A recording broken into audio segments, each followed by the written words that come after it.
Hello, welcome back to another video. My name is Gemma and today we are going to be awarding the best books of the year with Rudy. Mate, you're in the way. You really can't stand there. It's not making for good viewing. So in case you haven't seen this before, I did do a similar concept last year where I have a variety of categories and I nominate 3 books in each category and then choose a winner based on the books I have read in 2022. So why do this and not a top 10? Well, 2 things here. Firstly, I am going to also do a top 10, so I'm not going to be awarding my best fiction book today. There will be best non-fiction, best translated fiction, best historical fiction, a plethora of other bests, but my top 10 best fiction books will be ranked and with you later this week.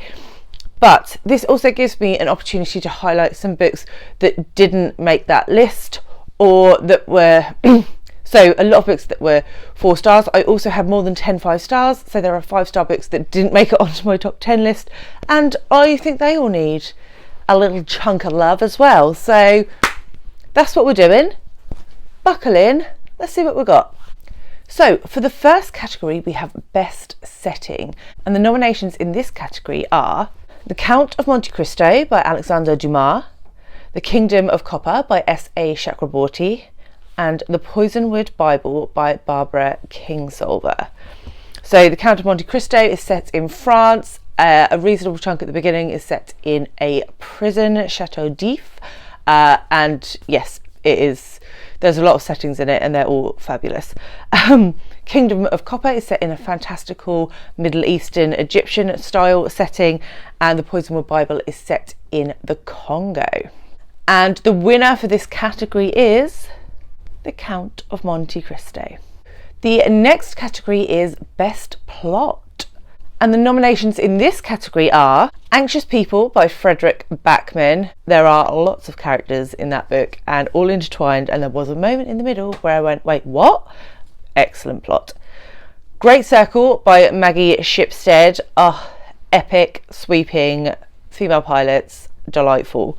And the third nomination is Wolf Hall by Hilary Mantel, which chronicles the rise to power of Thomas Cromwell in the court of Henry VIII.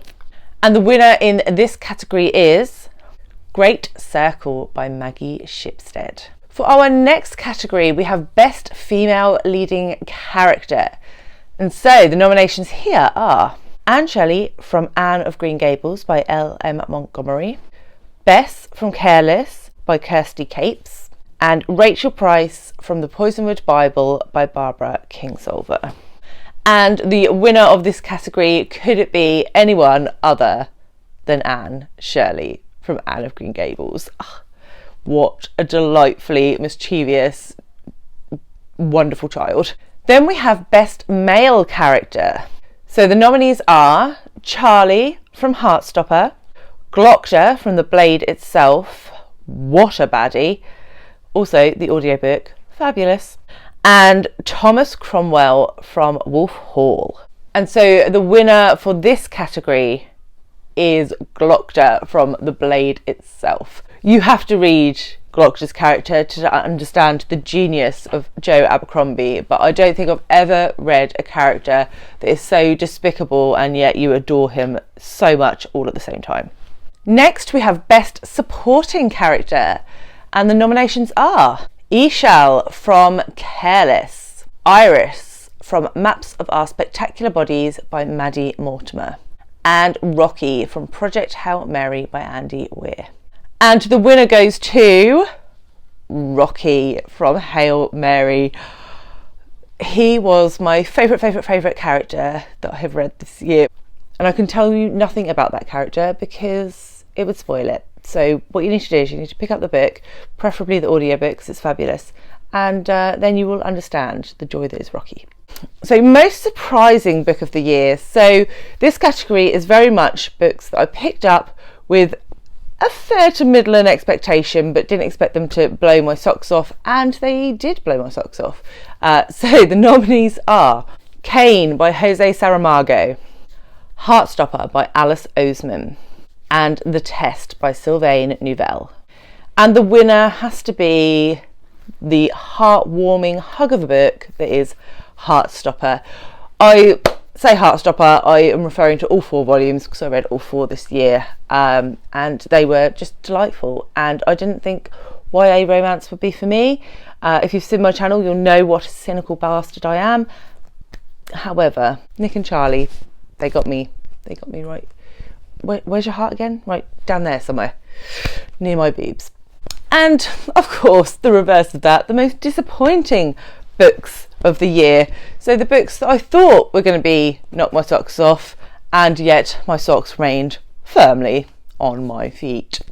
And the nominees are The Island of Missing Trees by Elif Shafak, Percy Jackson and the Lightning Thief by Rick Riordan, and Stoneblind by Natalie Haynes.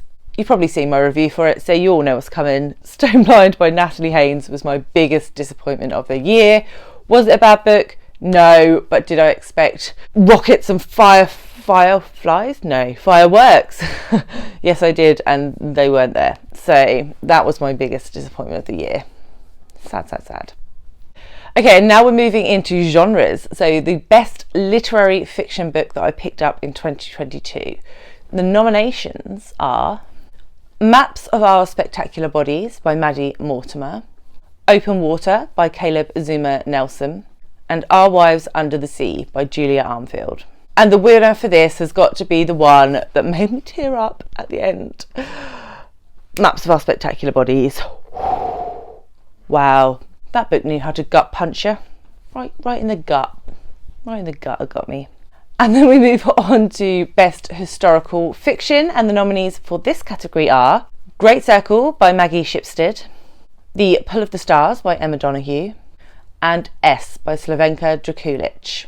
And the winner for this is S by Slavenka Drakulic, which chronicles the Balkan War and is probably the most horrific book I have ever read in my life, but important read. Then we move on to Best Science Fiction and Fantasy. I've grouped these together because I probably haven't read enough of one or the other to do separate categories, so they are combined. And the nominees are Project Hail Mary by Andy Weir, Kingdom of Copper by S.A. Chakraborty, and A Long Way to a Small Angry Planet by Becky Chambers. And the winner is, of course, A Long Way to a Small Angry Planet by Becky Chambers. I have rapidly become like a super fan of Becky Chambers in 2022, and this book was just fabulous and I loved everything about it. So that's my winner.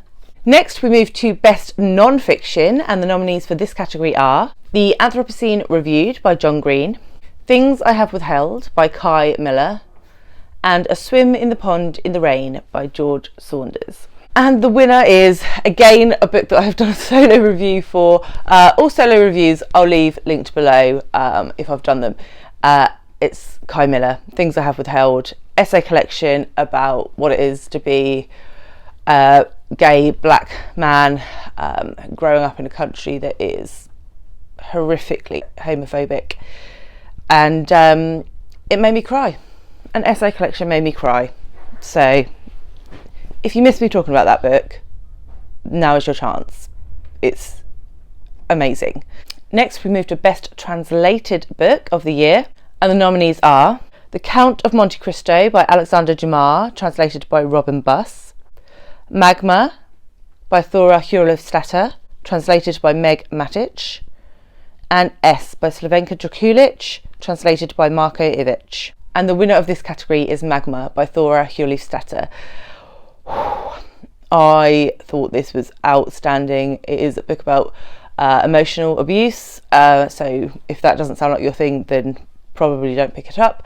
But this was absolutely my favourite book that I read from the translated fiction round that I judged for the BookTube prize, and it seems to be quite divisive, but I thought it was outstanding. It literally will take up like 2 hours of your life. Go pick it up. And we are now at the last category, which is Worst Book of the Year, because as I said before, Best Books of the Year is going to come later this week. So the nominations are A Brief History of Time by Stephen Hawking, Flamingo by Rachel Elliott, and Loop by Brenda Lozano. And the winner for this has got to be Flamingo by Rachel Elliott. How on God's green earth that book got longlisted for the Women's Prize, I will never know.